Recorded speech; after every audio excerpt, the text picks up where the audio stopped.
السلام عليكم ورحمة الله وبركاته. بسم الله الحمد لله اللهم صل على محمد وعلى آل محمد كما صليت على إبراهيم وعلى آل إبراهيم إنك حميد مجيد. اللهم بارك على محمد وعلى آل محمد كما باركت على إبراهيم وعلى آل إبراهيم إنك حميد مجيد. أما بعد فإن خير الكلام كلام الله وخير السنن سنن محمد صلى الله عليه وسلم وشر الأمور محدثاتها وكل محدثة بدعة وكل بدعة ضلالة وكل ضلالة في النار. بسم الله الرحمن الرحيم. يا أيها الذين آمنوا اتقوا الله حق تقاته ولا تموتن إلا وأنتم مسلمون. ബഹുമാന്യരായ സഹോദരന്മാരെ, റഹ്മാനായ റബ്ബ് സുബ്ഹാനഹു വ തആലയുടെ നിയമനിർദ്ദേശങ്ങൾ കഴിവിൻ്റെ പരമാവധി ജീവിതത്തിൽ പാലിക്കുവാൻ പരിശ്രമിച്ചുകൊണ്ട് മുത്തഖീങ്ങളായി ജീവിക്കണേ എന്ന് പ്രത്യേകമായി ഓർമ്മിപ്പിക്കുകയാണ്. റബ്ബ് സുബ്ഹാനഹു വ തആല നമുക്കെല്ലാം തൗഫീഖ് പ്രദാനം ചെയ്യുമാറാകട്ടെ. സൂറത്തുൽ അംബിയായിലെ 67 വരെയുള്ള ആയത്തുകളാണ് കഴിഞ്ഞ ക്ലാസ്സിൽ നാം പഠിച്ചത്. ഇനി 68 മുതലാണ് നമുക്ക് എടുക്കാറുള്ളത്.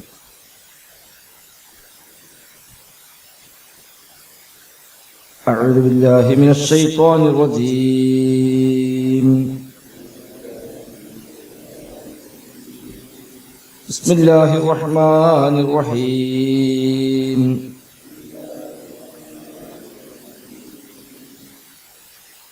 قالوا هرقوه وانصروا آلهتكم إن كنتم فاعلين.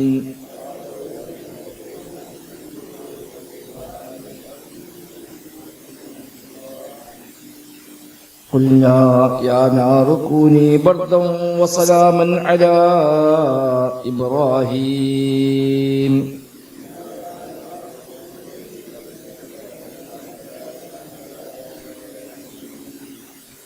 وأرادوا به كيدا فجعلناهم الأخسرين.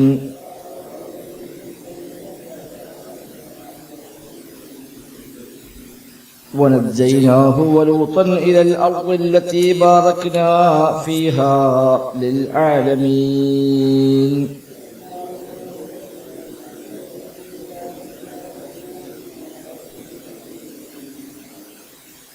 ووهبنا له إسحاق ويعقوب نافلة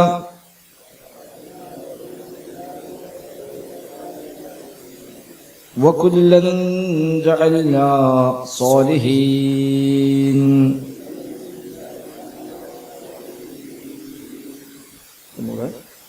قالوا هرقوه وانصروا آلهتكم إن كنتم فاعلين.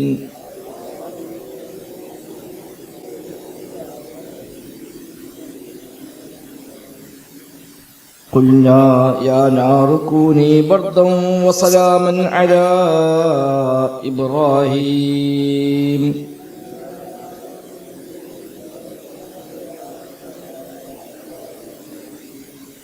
وأرادوا به كيدا فجعلناهم الأخسرين.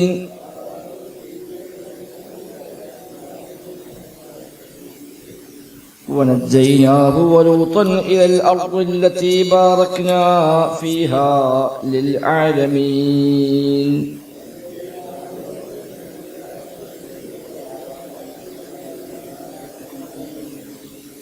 ووهبنا له إسحاق ويعقوب نافلة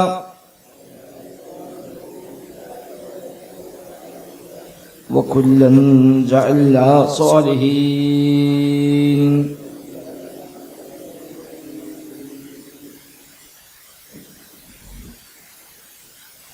കഴിഞ്ഞ ക്ലാസ്സിൽ നമ്മൾ പഠിച്ച ആയത്തുകളിൽ ഇബ്രാഹിം നബി സ്വല്ലല്ലാഹു അലൈഹി വസല്ലമയും സമൂഹം തമ്മിലുണ്ടായ സംസാരമാണ് പറഞ്ഞത്.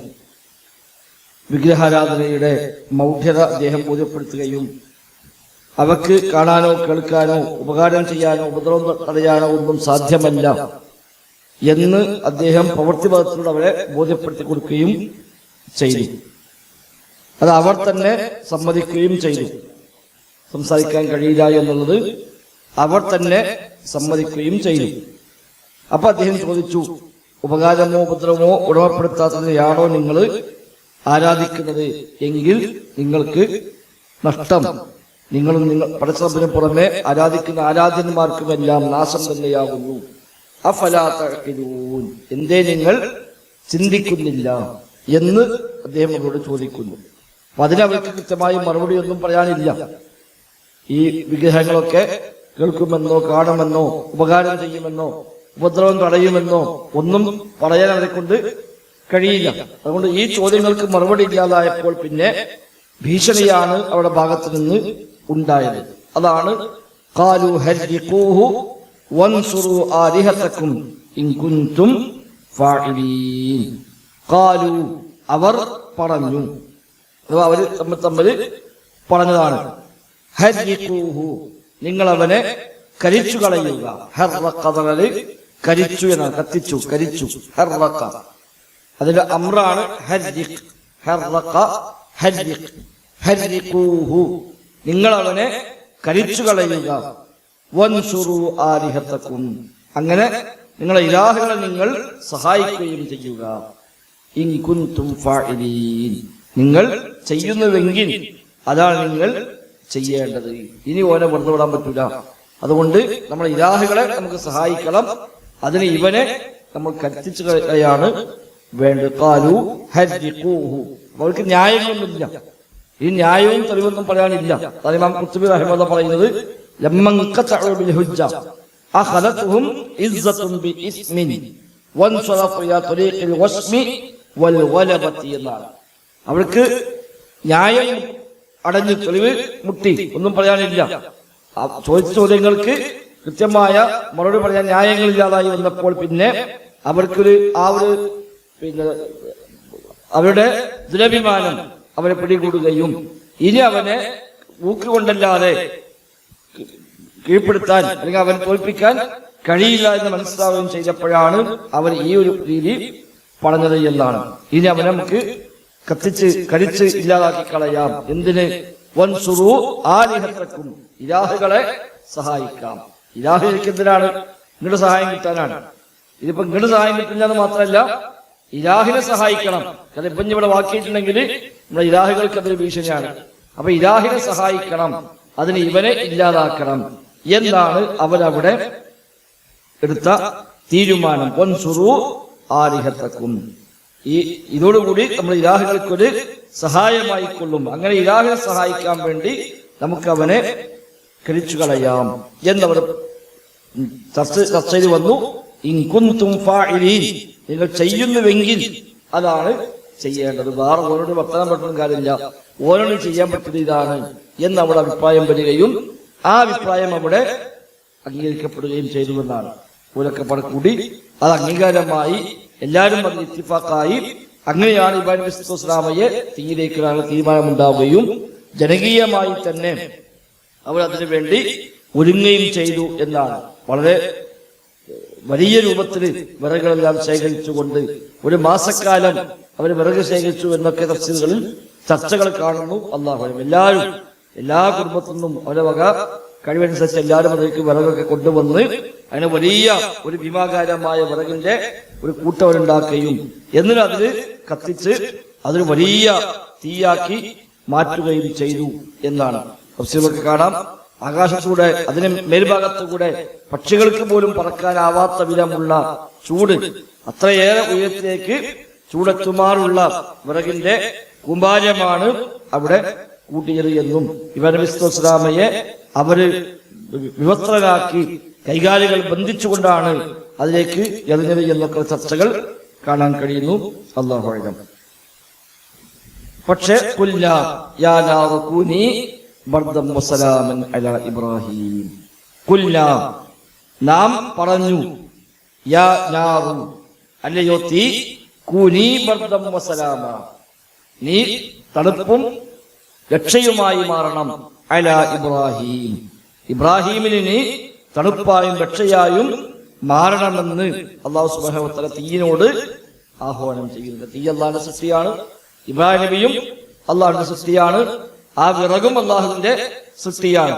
അവിടെ റബ്ബ് എന്ത് പറഞ്ഞോ അതിനപ്പുറത്തേക്ക് ഇല്ല. അപ്പൊ അവർ ഇബ്രാഹിം നബി സ്വല്ലല്ലാഹു അലൈഹി ഇല്ലാതാക്കാനാണ് ഈ വഴി ഉപയോഗിച്ചതെങ്കിലും തീയിന്റെ രക്ഷിതാവായ അല്ലാഹു തആല ആ തീയിനോട് പറഞ്ഞു നീ തണുപ്പായി മാറുക, രക്ഷയായി മാറുക. യാ നാറു കൂനി ബർദം വസലാമൻ അലാ ഇബ്രാഹിം, ഇബ്രാഹിമിന് നീ തണുപ്പും രക്ഷയുമായി മാറുക എന്ന് നാം തീയിനോട് ആവശ്യപ്പെട്ടു. ഇബ്രാഹിം അലൈഹിസ്സലാം അല്ലാഹുവിലേക്കാണ് അഭയം തേടിയത്. വിശുദ്ധ ഖുർആൻ തന്നെ പറഞ്ഞല്ലോ, ആ സമയത്തുള്ള പ്രഖ്യാപനം ഹസ്ബിയല്ലാഹു വനിഅമൽ വക്കീൽ, എനിക്ക് അല്ലാഹ് മതി, എല്ലാം ഏൽപ്പിക്കാൻ ഏറ്റവും മതിയായവൻ അല്ലാഹു ആകുന്നു എന്ന് ആ സമയത്തും അദ്ദേഹം പ്രഖ്യാപിച്ചുവെന്നാണ്. തീയിലേക്ക് ഇടുന്ന സമയത്തും അദ്ദേഹം പറഞ്ഞു ഹസ്ബിയല്ലാഹ്, എനിക്ക് അല്ലാഹ് മതി എന്ന് അദ്ദേഹം പ്രഖ്യാപിച്ചു. വ്യത്യസ്തമായ ഹദീസുകളിൽ നബി തങ്ങൾ കാര്യം പഠിപ്പിക്കുന്നുണ്ട്. നബി തങ്ങൾ പറഞ്ഞ ആ ഒരു വചനം ഏറ്റവും ശ്രദ്ധേയമായ 2 ഘട്ടങ്ങളിൽ ചരിത്രത്തിൽ അത് പ്രഖ്യാപിക്കപ്പെട്ടിട്ടുണ്ട്. ഒന്ന് ഇബ്രാഹിം അലൈഹിസ്സലാമിന്റെ ഈ സംഭവത്തിലാണ് എന്നാണ്. ഹസ്ബി അല്ലാഹ്, എനിക്ക് അല്ലാഹ് മതി, വനിഅമൽ വക്കീൽ, എല്ലാം ഏൽപ്പിക്കാൻ മതിയായവൻ അല്ലാഹു ആകുന്നു. അപ്പൊ അല്ലാഹു തആലയെ സംബന്ധിച്ച് ഈ തീ എന്നോ അല്ലെങ്കിൽ ചൂട് എന്നോ ഈ വക വ്യവസ്ഥകളൊന്നും പടച്ച റബ്ബിന് ഒന്നുമല്ല, അത് റബ്ബിന് നിശ്ചയിച്ചതാണൊക്കെ. അതിനെ എങ്ങനെയും മാറ്റാൻ അല്ലാഹു തആലക്ക് കഴിയും. അപ്പൊ എല്ലാ വഴികളും അടഞ്ഞു എന്ന് വിചാരിക്കുമ്പോഴും പടച്ച റബ്ബിന് ഈ വഴികളൊന്നും ഇല്ലാതെയും തന്റെ അടിമകളെ സഹായിക്കാൻ രക്ഷപ്പെടുത്താനും ഒക്കെ റബ്ബിനാണ് സാധിക്കുക. അതുകൊണ്ട് ആ റബ്ബിലേക്ക് ആ സമയത്ത് മടങ്ങുക എന്ന മാതൃകയാണ് ഇബ്രാഹിം നബി സ്വല്ലല്ലാഹു അലൈഹി ചെയ്തത്. ഇനിയിപ്പോ എന്താ, എല്ലാം കഴിഞ്ഞില്ലേ, ഇനി രക്ഷയില്ലല്ലോ എന്ന് വിഷമിക്കുകയല്ല, പരാതി പറയുകയല്ല, പടച്ച റബ്ബ് ഒരു മാർഗമുണ്ടാക്കും എന്ന ആ ഒരു തിരിച്ചറിവാണ് അവിടെയും ഹസ്ബി അല്ലാഹ് എന്ന് പറയുന്നത്. തീയൊരുങ്ങി തന്നെ പിടിച്ചതേക്ക് എറിയുന്നു, എന്താ അങ്ങനെ അള്ളാഹിനെ സഹായിക്കുന്നല്ലോ, എന്താ അങ്ങനെ ഉണ്ടായത് എന്ന് പറഞ്ഞ് റബ്ബിനെ പോലും കുറ്റപ്പെടുത്തുകയല്ല. ആ സമയത്തും ഹസ്ബി അല്ലാഹ്, എനിക്കല്ലാഹ് മതി. ഇനിയിപ്പോ തീയാണ്ട് കരിഞ്ഞുപോയി ആയിരിക്കാം, എന്നാലും വിശ്വാസിയെ സംബന്ധിച്ച് അതിലും ലാഭം പ്രതീക്ഷിക്കുന്നവരാണ്. എനിക്കെന്റെ റബ്ബ് മതി, അവനെന്താണോ ഇതിൽ കാണുന്നത് അതുണ്ടാകും എന്ന ആ ഒരു ഉറച്ച തവക്കുലാണ് നമുക്കവിടെ കാണുന്നത്. മാത്രമല്ല അസ്ബാബുകൾ അവസാനിക്കുമ്പോഴും തവക്കുലാക്കുക എന്നുള്ളത് ഈമാന്റെ പൂർണ്ണതയാണ്. നമ്മളെ സംബന്ധിച്ച് സാധാരണ ഒരു അസ്ബാബുകൾ കഴിഞ്ഞാൽ പിന്നെ നിരാശ വരും. അസ്ബാബുകൾ അവസാനിച്ച നിമിത്തങ്ങൾ വ്യവസ്ഥകൾ അവസാനിച്ചാൽ ചിലപ്പോൾ നിരാശപ്പെടും, ഇനിയിപ്പോ കാര്യമില്ല, ഇതെന്താ എന്ന് പറയും. അമ്പിയാക്കൾ ആ സമയത്ത് കൂടുതൽ റബ്ബിലേക്ക് നന്ദിയുള്ളവരായി മാറുകയാണ് ചെയ്തത് എന്നതിന് ഒരു തെളിവാണ്. ഒന്ന് ഇത്, ഈ സമയത്ത് പ്രത്യക്ഷത്തിൽ നോക്കുമ്പോൾ ഈ രക്ഷക്കള വഴിയൊന്നുമില്ല. നാട്ടിലൊന്നാകെ തീ കുണ്ടാരം ഒരുങ്ങുന്നു, വലിയ തീ കത്തിക്കപ്പെടുന്നു, തന്നെ പിടികൂടുന്നു, അതിലേക്ക് എറിയുന്നു. ഇനിയിപ്പോ എന്താ ചെയ്യാം, ഇനി രക്ഷക്കൊരു വഴി മുമ്പിലില്ലല്ലോ, എന്റെ കഴിഞ്ഞു എന്ന് വിചാരിക്കാവുന്ന സമയമാണ്, എന്റെ കഥ കഴിഞ്ഞു എന്ന് വിചാരിക്കാവുന്ന സമയത്തും അല്ല, ഹസ്ബി അല്ലാഹ്, എനിക്ക് അല്ലാഹ് മതി. അപ്പൊ ഈ അസ്ബാബുകളെയെല്ലാം അവലംബിച്ചത് അല്ലാഹുവിനെയാണ്. അവലംബിക്കുന്നൊരിക്കലും സബബുകളെയെല്ലാം, സബബുകൾ ഉപയോഗപ്പെടുത്താം, അനുവദനീയമായ വ്യവസ്ഥകളെ ഉപയോഗപ്പെടുത്താം, എന്നാൽ ആ വ്യവസ്ഥകളെയെല്ലാം തവക്കുലാക്കേണ്ടത് വ്യവസ്ഥകളെ വ്യവസ്ഥപ്പെടുത്തിയ അല്ലാഹുവിനെയാണ്. അതാണ് അമ്പിയാക്കളുടെ ജീവിതത്തിലെ പാഠം. മൂസാ നബി സ്വല്ലല്ലാഹു അലൈഹി വസല്ലമയും കടലിന് മുമ്പിലെത്തി, പിറകിൽ ഫിർഔനും സൈന്യവും വരുന്നു, മുമ്പിൽ സമുദ്രമാണ്, ഇനി മുന്നോട്ടും പോകാൻ വയ്യ, പിറകോട്ടും പോകാൻ വയ്യ, എല്ലാ സബബും അവിടെ അവസാനിക്കുന്നു. അവിടെയാണ് യാ മൂസാ ഇന്നാ ലമുദ്റകൂൻ, അല്ലയോ മൂസ നാം പിടിക്കപ്പെട്ടു തന്നെ ഇത് കൂടെയുള്ള ആളുകൾ പറയുമ്പോഴും അല്ല, കല്ലാ ഇന്ന മഅിയ റബ്ബി സയഹ്ദീൻ, എന്റെ കൂടെ റബ്ബുണ്ട്, അവൻ എനിക്കൊരു മാർഗം കാണിച്ചു തരും എന്ന് പറയുന്നത് അവിടെയാണ് അവർ കൂടുതൽ ബോധ്യപ്പെടുന്നത്. ഇബ്രാഹിം അലൈഹിസ്സലാമക്ക് 90 വയസ്സിലെ കുട്ടിയാണ്. ആ സമയത്ത് മലക്കൾ വന്ന് സന്തോഷ വാർത്ത അറിയിക്കുമ്പോഴും അദ്ദേഹത്തിന്റെ പ്രതികരണമുണ്ട്, റബ്ബിന്റെ റഹ്മത്തിൽ ആരാണ് നിരാശപ്പെടുക എന്നാണ്. അപ്പൊ 90 വയസ്സായി, ഇനിയിപ്പോ ഏതായാലും കുട്ടികളൊന്നും ഉണ്ടാവില്ല എന്ന് പറഞ്ഞ് നിരാശപ്പെടാനില്ല. ആ നിരാശപ്പെടൽ എപ്പോഴാണ്? വ്യവസ്ഥകളെ മാത്രം ആശ്രയിക്കുമ്പോഴാണ്. 90 വയസ്സായി, ഇനിയിപ്പോ ഇവിടുന്ന് കുട്ടികളാകാൻ കഴിഞ്ഞില്ലേ, എല്ലാ സിസ്റ്റങ്ങളും അവസാനിച്ചു, ഇനി ഏതായാലും കുഞ്ഞാവിൽ അങ്ങനെ ഉണ്ടാവില്ല, ഇനി പരലോകത്ത് നോക്കാം എന്നാണ് നമ്മളൊക്കെ പറയാം. ആ സമയത്തായി ഇബ്രാഹിം ഇസ്ലാം പറഞ്ഞത് പടച്ച റബ്ബിന്റെ റഹ്മത്തിൽ ആരാ നിരാശപ്പെടുക? കാരണം വയസ്സ്, പ്രായം, ശരീരത്തിന് സ്വസ്ഥ എന്നൊക്കെ ഉള്ളത് നമുക്കല്ലേ. പഠിച്ചൊരു കുട്ടി തരാൻ വിചാരിച്ചാല് ഇതൊന്നും ആവശ്യമില്ല. മറിയം ബീവിക്ക് ഭർത്താവില്ലാതെ കുട്ടിയെ കൊടുത്തതാണ് അല്ലാഹു തആല. ആ തവക്കുലാണ് പരിപൂർണമായ ഈമാൻ. ആ പാഠമാണ് ഇവിടെയും ഉള്ളത്. ഈ രൂപത്തില് ഒരു മാസം നീണ്ട വിറക് ശേഖരണവും ഭീമാകാരമായ തീയൊലിക്കലും എല്ലാം കണ്ടും കേട്ടും ആ നാട്ടിൽ ജീവിക്കുമ്പോഴും ഒരു പൊറുതികേട് പോലും കാണിക്കാതെ ഹസ്ബിയല്ലാ, എനിക്കല്ലാ മതി, അവനെ ഞാൻ ഏൽപ്പിച്ചതാണ്, അവൻ എന്താണ് തീരുമാനിച്ചത് അതുണ്ടാകും എന്ന ആ ബോധ്യം, അതാണ് നമ്മളവിടെ കാണുന്നത്. അന്ന് അദ്ദേഹത്തിന് 16 വയസ്സായിരുന്നു എന്നൊക്കെയാണ് പൊതുവെ തഫ്സീറൊക്കെ പറഞ്ഞ ഒരു അഭിപ്രായം. അള്ളാഹു അറിയാം. അപ്പൊ അള്ളാഹു ഇടപെട്ടു. യാ നാറു കൂനി ബർദൻ വസലാമൻ അലാ ഇബ്രാഹിം. നാം പറഞ്ഞു, നീ ഇബ്രാഹിമിന് തണുപ്പായി മാറണം, രക്ഷയായി മാറണം. അതോട് ചൂടുള്ള തീ സ്വാഭാവികം തണുപ്പായി മാറി. തീയിൽ ചൂട് കൊടുത്തത് പഠിച്ചവനാണ്. ആ റബ്ബ് പറയുന്നു നീ തണുപ്പായി മാറുക. അതും ആർക്ക്? അലാ ഇബ്രാഹിം, ഇബ്രാഹിമിൽ. ആ തീ മൊത്തം തണുത്തതല്ല, പുറത്തേക്ക് ആ തീയിൽ ചൂടപ്പോഴും നിലക്കുന്നുണ്ട്. ആളുകളെ സംബന്ധിച്ച് തീ ആടിക്കത്തുന്നു, അടുത്തേക്ക് അടുക്കാൻ പോലും വയ്യ, ശക്തമായ ചൂടാണ്. ഇബ്രാഹിം അറിയപ്പെട്ട് കഴിഞ്ഞു, ഇനി അതോടെ ആ കഥ കഴിഞ്ഞു എന്നാണ് അവർ വിചാരിക്കുന്നത്. പക്ഷെ ആ ചൂടുള്ള തീയിന്റെ ഉള്ളിൽ ഇബ്രാഹിം അലൈഹിസ്സലാം സുരക്ഷിതമായി നിലകൊള്ളുന്നു. തണുപ്പാണ്, രക്ഷയുമാണ്. ബർദൻ വസലാമൻ, തണുപ്പും രക്ഷയുമായി നിലകൊണ്ടുവെന്നാണ്. മലക്കൾ പോലും പ്രാർത്ഥിച്ചുവെന്നും അതേപോലെ മീകായിലൊക്കെ എന്നോട് റബ്ബ് ഇപ്പോ മഴ പെയ്യിപ്പിക്കാൻ അള്ളാഹിന്റെ കൽപ്പന ഉണ്ടാകും എന്നെനിക്ക് കാത്തിരുന്നു എന്നൊക്കെ ചില തഫ്സീറൊക്കെ കാണുന്നു. ഈ തീ കെടുത്താൻ വേണ്ടി പടച്ച റബ്ബിന്റെ ഓർഡർ ഇപ്പൊ വരും, മഴ പെയ്യിപ്പിക്കാൻ പറയും. പക്ഷെ അതൊന്നുമല്ല ഉണ്ടായത്. അള്ളാഹു തീയോട് ആവശ്യപ്പെട്ടു, നീ തണുപ്പായി മാറും. അപ്പൊ അള്ളാഹ്ക്ക് മഴ പെയ്യിപ്പിക്കാൻ ആവശ്യമില്ല, തീ ഇട്ടുപോകാൻ. റബ്ബിന്റെ സൃഷ്ടികളാണ് ഇതെല്ലാം. ഈ വ്യവസ്ഥകളെല്ലാം ബാഹ്യമായി നമുക്ക് മാത്രമാണ്. പടച്ച റബ്ബിന് ആ വക വ്യവസ്ഥകളൊന്നും ആവശ്യമില്ല. മാത്രവുമല്ല, ആ തീയിലേക്കൊക്കെ നാട്ടുകാർ എല്ലാവരും കൂടെ വലിയ പുണ്യമായി കണ്ടുകൊണ്ടാണ് അവിടെ അതിലേക്ക് കൂടിയത് എന്നാണ് ഇബ്നു കസീർ റഹിമഹുള്ളാഹ് പറഞ്ഞു കാണാം. ഹത്താ ഇൻ കാനത്തിൽ മർഅതു തംറദു ഫതൻദുറു ഇൻ ഊഫിയത് അൻ തഹ്മില ഹതബൻ ലിഹരീഖ് ഇബ്രാഹിം എന്നാണ്. സ്ത്രീകളൊക്കെ, രോഗം ഉള്ള ആളുകളൊക്കെ ഈ തീക്കുണ്ടായത്തിലേക്ക് വിറക് കൊടുക്കാൻ നേർച്ചയാക്കിയതാണ്. സോക്കേട് മാറുകയാണെങ്കിൽ ഞാൻ അതിലേക്ക് എന്റെ വക കുറച്ച് വിറകുണ്ടായി കൊടുക്കാം എന്ന് നേർച്ചയാക്കിയിട്ട് ഓലക്കങ്ങനെ അങ്ങനെയൊക്കെ കൊടുത്തിട്ടാണ് ആ തീക്കുണ്ടാരം മുറിക്കുന്നതാണ്. നാട്ടിലൊക്കെ പാടെ ഒരു വലിയ മഹത്വമുള്ള തീയായി കണ്ടുനർത്തം. കാരണം ഓല ഇലാഹികളെ സഹായിക്കാൻ തീയാണ്, സാധാരണ തീയല്ല. നമ്മളെ ഇലാഹികളെ സഹായിക്കാനും അതിനെ ആക്ഷേപിക്കുന്നവനെ ഇല്ലാതാക്കാനുമുള്ള തീയാണ്. അതുകൊണ്ട് ആ തീയിലേക്ക് എന്റെ വക ഒരു കെട്ട് വിറക്, എന്റെ സോക്കേട് മാറുകയാണെങ്കിൽ എന്നൊക്കെ ആളുകൾ നേർച്ച നേരുമാറുള്ള ഒരു സാഹചര്യം ആ നാട്ടിലുണ്ടായി എന്നൊക്കെ കാണുന്നു. അല്ലാഹു അഅലം. വഅറാദു ബിഹി കൈലൻ ഫജഅൽനാഹുൽ അഖ്സരീൻ. വഅറാദു ബിഹി, അവർ അദ്ദേഹത്തെ കൊണ്ട് ഉദ്ദേശിച്ചു, കൈലൻ, ഒരു കുതന്ത്രം ഉദ്ദേശിച്ചു. ഫജഅൽനാഹുൽ അഖ്സരീൻ, നാം അവരെ ഏറ്റവും നഷ്ടക്കാരാക്കി മാറ്റുകയാണ് ഉണ്ടായത്. ഒരു വലിയ പ്ലാനിട്ടതാണ്. ഭയങ്കര കൂടി ആലോചിച്ച് വലിയൊരു ഐഡിയ ഒക്കെ ഉണ്ടാക്കി കൊണ്ടുവന്നിട്ട് ഇബ്രാഹിമിനെ ഇല്ലാതാക്കാൻ എന്നൊരിക്കലും അമ്പൻ പ്ലാനിങ്ങുമായിട്ട് പോലും വന്നത്. പക്ഷെ അത് ഒന്നാകെ തകർത്ത് തരിപ്പണമാക്കി എല്ലാം നഷ്ടപ്പെടുത്തി കളഞ്ഞു പടച്ച റബ്ബ് സുബ്ഹാനഹു വ തആല.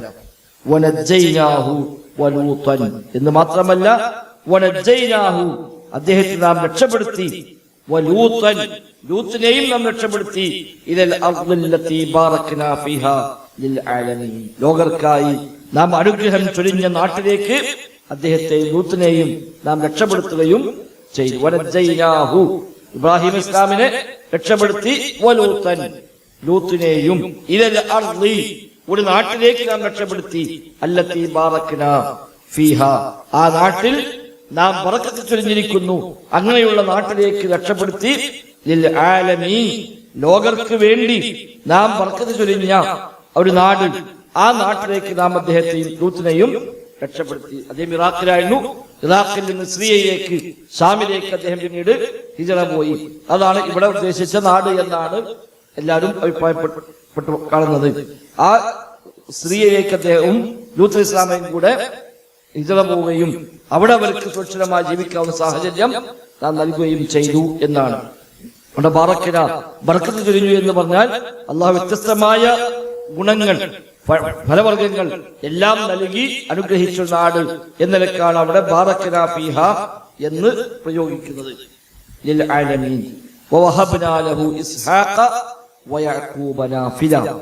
മാത്രവുമല്ല വവഹബ്നാ ലഹു, അദ്ദേഹത്തിന് നാം നൽകുകയും ചെയ്തു, ഇസ്ഹാഖ, ഇസ്ഹാഖിനെ നാം നൽകി, വയഅഖൂബ, യാക്കൂബിനെയും നൽകി, നാഫിലത്തൻ, നമ്മുടെ ദാനമായി, നമ്മുടെ സമ്മാനമായി നാം നൽകുകയും ചെയ്തു. ഇസ്ഹാഖിന്റെ മകനാണ് യാക്കൂബ് ഇസ്ലാം. ഇസ്ഹാഖ് മകൻ യാക്കൂബ് പേരക്കുട്ടി. അപ്പൊ ആ പരമ്പര തന്നെ അതിലൂടെ പിന്നെ നിലനിന്നു. യാക്കൂബ് ഇസ്ലാമിലൂടെയാണ് പിന്നീട് വന്ന എല്ലാ അമ്പിയാക്കളുടെയും പരമ്പര നീണ്ടുപോകുന്നത്. ഇബ്രാഹിം നബി സ്വല്ലല്ലാഹു മകൻ ഇസ്ഹാഖ് ഇസ്ലാം, ഇസ്ഹാഖിന്റെ മകൻ യാക്കൂബ് നബി. ആ യാക്കൂബ് നബിയുടെ മറ്റൊരു പേരാണ് ഇസ്രായേൽ. ആ യാക്കൂബ് നബിയുടെ സന്താന പരമ്പരയാണ് ബനു ഇസ്രായേൽ, ഇസ്രായേൽ സന്തതികൾ. അവരിലാണ് അവിടുന്ന് അങ്ങോട്ട് ഈസാ നബി ഇസ്ലാം വരെയുള്ള എല്ലാ അമ്പിയാക്കളും 1000-ലേറെ നബിമാർ ആ പരമ്പരയിലാണ് പിന്നീട് നിയോഗിക്കപ്പെട്ടത്. യാക്കൂബ് ഇസ്ലാമിന് ശേഷം ഈസാ നബി ഇസ്ലാം വരെയുള്ള 1000-ലേറെ പ്രവാചകന്മാർ നിയോഗിക്കപ്പെട്ടത് ആ പരമ്പരയിലായിരുന്നു. ഇസ്മായിലിന്റെ പരമ്പരയിലാണ് പിന്നീട് മുഹമ്മദ് നബി സ്വല്ലല്ലാഹു അലൈഹി വസല്ലം തങ്ങൾ മക്കയിൽ നിയോഗിക്കപ്പെടുന്നത്.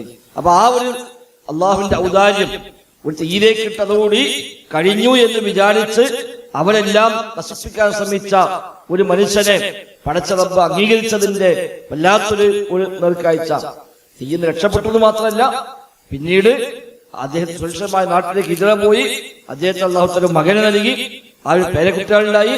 അതിലൂടെ പിന്നീട് 1000-ലേറെ അമ്പിയാക്കൾ നിയോഗിക്കപ്പെട്ടു. അങ്ങനെ മൊത്തത്തിൽ എല്ലാത്തിന്റെയും ഒരു അസല് ഇബ്രാഹിം നബിയിലേക്ക് മടങ്ങുന്ന ഒരു സാഹചര്യത്തിൽ അല്ലാഹു തആല അദ്ദേഹത്തെ ഉയർത്തിക്കൊണ്ടുവന്നു എന്നാണ്. നാഫില എന്ന വാക്കിന് 2 രൂപത്തിൽ ഉപയോഗിക്കുന്നുണ്ട്. ഒന്ന് ഒരു ഹദിയ, അതാ, ദാനം, സമ്മാനം എന്നൊക്കെ അർത്ഥങ്ങളിൽ നാഫില എന്ന വാക്ക് ഉപയോഗിക്കാം. അതേപോലെ പേരക്കുട്ടികൾക്കും നാഫില എന്ന് പറയുന്നതാണ്. വലതുൽ വലത്, അതിനും നാഫില എന്ന് ഉപയോഗിക്കാം. ഇവിടെ 2 അർത്ഥവും ഫിറ്റാണ്. അദ്ദേഹം ഇസ്ഹാഖ് നൽകി, യാക്കൂബ നാഫില. അപ്പൊ അങ്ങനെ ആവും. യാക്കൂബിനെയും നൽകി എങ്ങനെ നാഫിലത്തൻ, പേരക്കുട്ടിയായിക്കൊണ്ട് എന്ന അർത്ഥം വെക്കാം. അല്ലെങ്കിൽ ഇസ്ഹാഖ യാക്കൂബ, ഇസ്ഹാഖിനെയും യാക്കൂബിനെയും നൽകി, നാഫിലത്തൻ, സമ്മാനമായി, നമ്മുടെ ദാനമായി നാം നൽകി എന്നും അവിടെ അർത്ഥമാവാം. മാത്രവുമല്ല ഖുർആൻ പല സ്ഥലത്തും ഈ കാര്യങ്ങൾ പറഞ്ഞപ്പോഴൊക്കെ പിന്നെ അങ്ങനെയും പ്രയോഗിച്ച് കാണാൻ പറ്റും. നാം അദ്ദേഹത്തിന്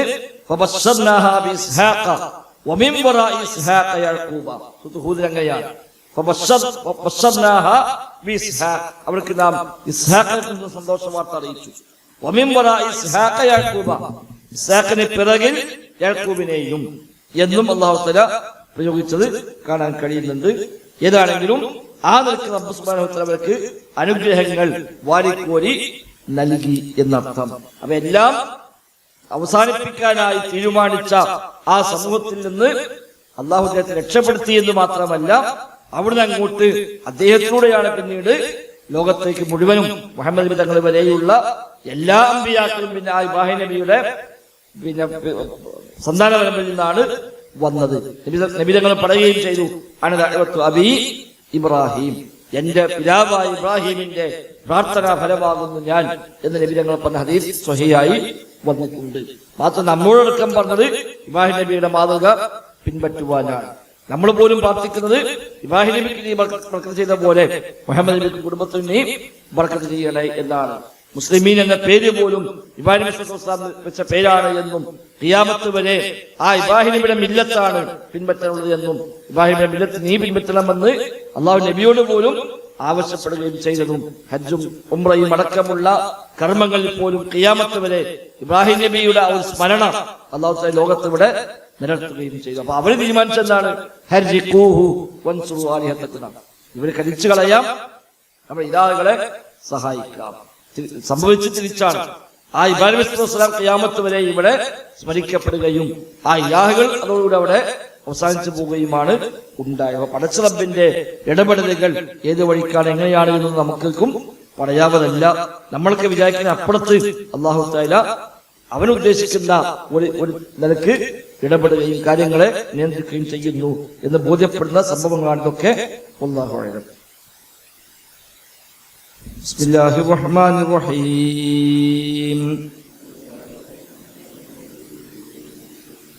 قالوا حرقوه وانصروا آلهتكم إن كنتم فاعلين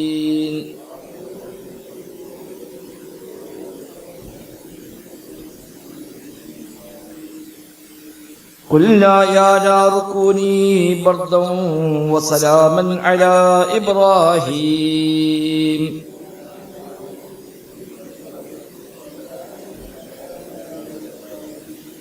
وأرادوا به كيدا فجعلناهم الأخسرين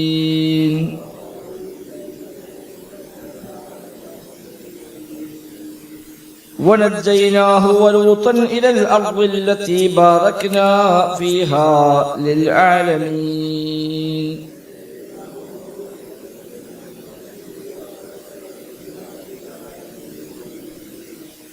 ووهبنا له إسحاق ويعقوب نافلة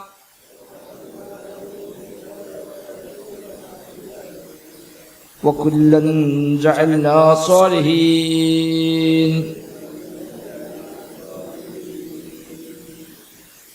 سبحانك اللهم السلام عليكم